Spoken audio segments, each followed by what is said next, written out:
Sometimes in life, the way people treat you has nothing to do with luck, status, or talent, and everything to do with the boundaries you set or the ones you never dared to set. We like to think respect is something automatic like breathing, but it's not. It's something you build brick by brick, choice by choice. And if you're not careful, you can give it away piece by piece without even noticing. I've seen it happen more times than I can count. People who say yes when every bone in their body is screaming no. People who laugh at insults disguised as jokes because they don't want to seem too sensitive. People who let others cut them off mid-sentence, then quietly swallow the words they wanted to say. At first it feels harmless. Just a little compromise here, a small sacrifice there. But over time those small moments add up. Respect doesn't vanish in a single explosion. It fades like water dripping from a cracked jar, one drop at a time. And when the jar is empty, you're left wondering why no one seems to take you seriously anymore. I once knew a man named Darren. Darren was the type everyone called the nicest guy in the room. At work, he covered extra shifts without complaint. In his friendships, he always picked up the tab. In his family, he was the one everyone leaned on, but no one asked if he was okay. Deep down, Darren believed that being nice was the same thing as being respected. But then one day during a big meeting he pitched an idea. Silence. Moments later, another coworker repeated the same idea, word for word, and suddenly, everyone was clapping. Darren smiled politely, but inside, something broke.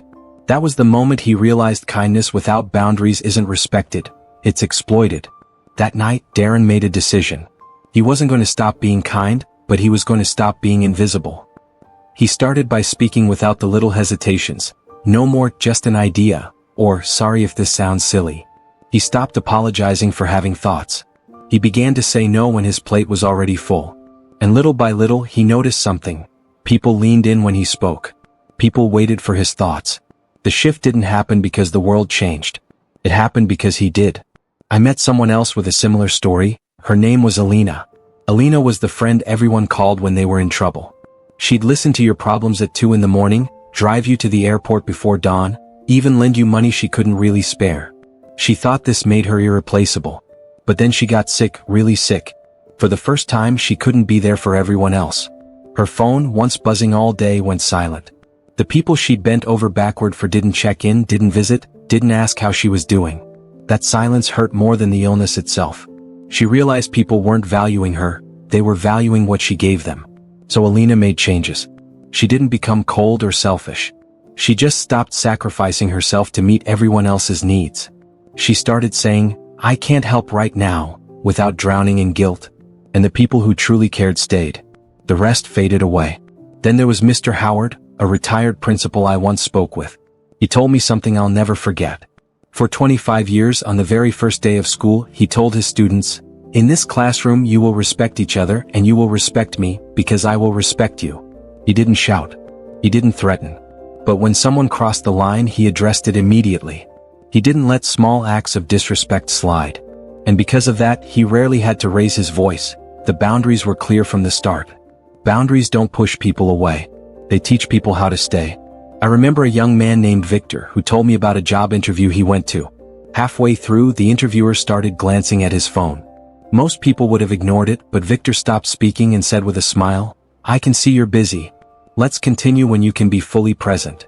The interviewer blinked in surprise, put the phone away, and gave him his full attention. Victor got the job, not just because he was qualified but because he commanded respect before he even started working there. But not all lessons about respect are quiet ones. I once met a woman named Grace, a talented photographer. She had a client who constantly tried to negotiate her rates down. He'd say things like, "If you give me a discount, I'll tell all my friends about you." For a while Grace gave in. She was afraid of losing work. But one day after delivering a project for half her normal fee, that same client went on to hire another photographer and paid them full price. That stung. Grace decided from that day on she would never discount her worth for the promise of exposure or friendship. And when she held her ground, she lost a few clients but gained the ones who truly valued her work. I once met a young athlete named Leon who taught me something powerful about self-respect in competition. He was part of a local basketball team, and during a heated game the coach of the opposing team shouted insults at him, trying to throw him off his game. Most players would have shouted back or lost focus. But Leon simply stopped, looked the coach in the eye and said, "Sir, you can speak to me with respect or not at all." The gym went silent. And in that moment he didn't just win the play, he won the room. And here's the truth: most people avoid the moment you start valuing your time, your voice, and your presence. The world begins to follow your lead. Of course, the moment you start setting boundaries, some people will leave. Especially the ones who benefited from you having none. Let them. I knew a woman named Rosa who ran a small bakery. Friends would often ask for discounts or special deals, and she always said yes because she didn't want to seem greedy. Then one day she found out that one of those same friends had happily paid full price at another shop. That was her wake-up call. She stopped giving discounts to people who didn't value her craft. The friends who truly respected her kept buying from her. The rest disappeared and she didn't miss them. Sometimes the hardest part about self-respect is realizing you've been teaching people to undervalue you without knowing it. Every time you let someone cancel on you at the last minute without saying anything, you're teaching them your time isn't important. Every time you avoid speaking up because you don't want to make things awkward, you're teaching them your feelings don't matter. Every time you agree to something you don't want, you're telling them your needs are negotiable. But here's the good news: you can change the lesson you're teaching at any time. You can decide from this day forward that your time matters, that your voice matters, that your peace matters. Speak less but mean every word.